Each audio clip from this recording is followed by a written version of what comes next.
Taib, sekarang kita bahas tentang posisi imam dan makmum. Posisi imam dan makmum.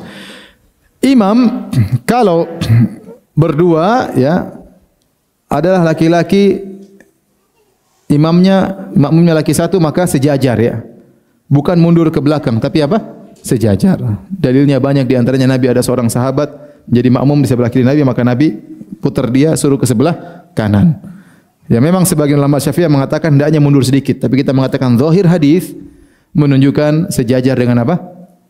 Imam. Jika makmumnya cuma satu orang. Paham? Adapun kalau makmumnya dua orang, maka dua-duanya di belakang. Imam apa? Sendirian. Paham ya? Kemudian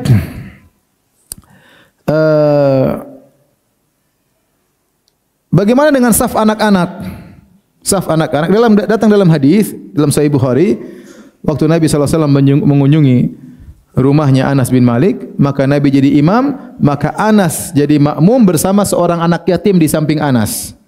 Baru kemudian nenek tua di belakang.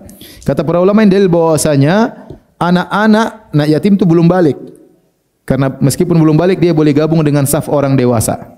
Dia boleh gabung dengan saf orang dewasa. Jadi kalau ada anak kecil kita bawa ke masjid dan dia sudah di saf depan, maka tidak boleh kita pindahkan. Dia sudah datang terlebih dahulu. Tetapi jangan letakkan dia persis di belakang imam, tidak boleh. Ini di belakang imam orang-orang yang khusus yang bisa menegur imam. Adapun dia sebelah kanan, sebelah kiri saf pertama, tidak boleh kita bilang, "Dek, di belakang, Dek." Tidak boleh. Om siapa suruh terlambat. Iya. Banyak di masjid melakukan kesalahan. Anak kecil disuruh belakang, akhirnya kumpulan anak-anak kecil bikin geng di belakang. Ngobrol sendiri. Ini itu kejadian. Harusnya bapaknya kalau bawa anaknya, misalnya sudah mumayyiz, bisa diomongin, maka di samping bapaknya, biar dia tidak macam-macam. Ya, kalau dia di samping bapaknya, kemudian sebelahnya anak kecil juga ngobrol nanti mereka. Dan itu kejadian banyak. Maka justru jangan digabungkan anak-anak untuk melatih mereka senang dengan masjid. Ya, kalau ada pun kesalahan kita maafkanlah. Kalau kita tidak biasakan anak-anak ke masjid, terus kapan mereka mau ke masjid, apalagi zaman sekarang ini. Anak-anak ini yang ribut-ribut mungkin di masjid, ya suatu saat mereka akan jadi orang hebat yang bertakwa kepada Allah. Mana suka main-main ya. Makanya kita siasati. Anak-anak di belakang semua, ya bikin geng mereka di belakang. Mungkin imamnya belum waladhdallin, dia sudah amin di luar. Dan itu kejadian ya. Maka jangan dikumpulkan, ya sudah. Jadi tidak mengapa anak-anak safnya digabungkan dengan orang dewasa berdasarkan dalil yang ada. Taib. Adapun kalau makmumnya seorang wanita, misalnya kita sholat malam bersama istri kita, maka jangan di samping, tetap di belakang. Belakangnya begini, paham ya? Yang samping kita kalau apa? Laki-laki. Kalau perempuan maka di belakang. Satu orang pun tetap di belakang. Kalau kondisi sempit, misalnya masjid full, enggak ada tempat, maka boleh makmum maju. Ini kalau dalam kondisi darurat, makmum maju satu deret dengan imam. Satu deret dengan apa? Imam. Sebagian orang salah paham.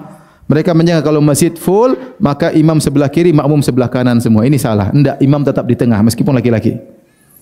Karena hukum asal saf laki-laki dengan saf perempuan hukumnya sama. Bahkan Syekh Utsaimin mengatakan dulu awalnya salat itu juga begitu, laki-laki di tengah bukan di depan. Kemudian berubah, tapi saya belum ketemukan dalil ini, tapi ini pendapat Syekh Utsaimin. Tapi intinya bahwasanya hukum asal salat laki-laki dengan salat perempuan sama. Salat perempuan imam di sebelah kiri atau di tengah? Di tengah. Demikian juga laki-laki, kalau masjid padat boleh makmum maju sejajar dengan imam, dan imam bukan paling sebelah kiri, tetap di tengah, persis seperti makmumnya wanita. Paham? Tapi kalau tidak penuh, ya hendaknya imam di depan. Sampai sini paham? Taib.